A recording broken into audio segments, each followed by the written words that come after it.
வீடு இருக்கா? சொந்தமா வீடு இருக்கா உனக்கு? போலீஸ் எதுவும் வந்து கேட்கலையா உங்களை?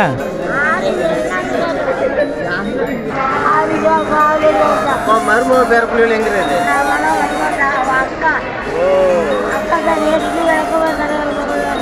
சரி, இங்க வந்து மனு கொடுக்கணும்னு உனக்கு யார் சொன்னது?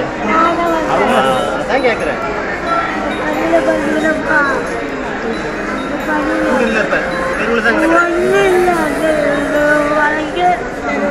இல்லை, இந்த நிலத்தை மோசடியாக எழுதி வாங்கிட்டாங்களா? இல்லை எழுதி வாங்க விட மாட்டேங்குது. ஐயா, என்னை பார்த்துக்க யாரும் இல்லை ஐயா.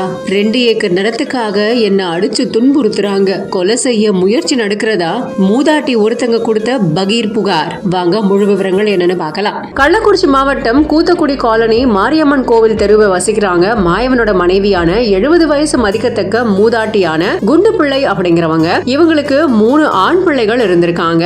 அதுல 2 பேர் ஏற்கனவே இறந்துட்டதா சொல்லியிருக்காங்க மூதாட்டி. ஒருத்தர் மட்டும் உயிரோட இருக்கிறதாகவும் அவர் சென்னையில வசிச்சிட்டு இருக்கிறதாகவும் தன்னை கண்டுக்கிறது இல்ல கவனிக்கிறது இல்ல அப்படின்னு புலம்பிட்டு இருந்திருக்காங்க. இவங்களுக்கு யாரும் இல்ல அப்படின்னு தெரிஞ்சுக்கிட்டு அவங்களுக்கு சொந்தமான 2 ஏக்கர் 40 சென்ட் நிலம் இருக்கிறத தெரிஞ்சுக்கிட்ட கூத்தக்குடி காலனி பகுதியை சார்ந்த சின்னதுரை அப்படிங்கிறவர் அந்த நிலத்தை அபகரிக்கிற நோக்குல தன்னை அடிச்சு கொலை முயற்சி செஞ்சுட்டு வரதாவும் தன்னை வீட்டை விட்டு வெளியே போகுமாறும் மிரட்டி இருக்கிறதாவும் கூறப்படுது. இது சம்பந்தமா வரஞ்சரம் காவல் நிலையத்துல பலமுறை புகார் கொடுத்தும் இதுவரைக்கும் எந்த நடவடிக்கையும் எடுக்கல அப்படின்னு மூதாட்டி சொன்னதாகவும் சொல்லப்படுது. அதனால கள்ளக்குறிச்சி மாவட்ட ஆட்சியர் அலுவலகத்துல மாவட்ட ஆட்சியரை சந்திச்சு மனு கொடுத்திருக்காங்க மூதாட்டி. அப்போ மாவட்ட ஆட்சியர் மனுவை பெற்றுக்கிட்டு கள்ளக்குறிச்சி மாவட்டம் காவல் துணை கண்காணிப்பாளருக்கு மனுவை பரிந்துரை செஞ்சிட்டேன் அப்படின்னும் உடனடியா நடவடிக்கை எடுப்பாங்கம்மா அப்படின்னு சொல்லி சமாதானப்படுத்தி அனுப்பி வச்சதா கூறப்படுது.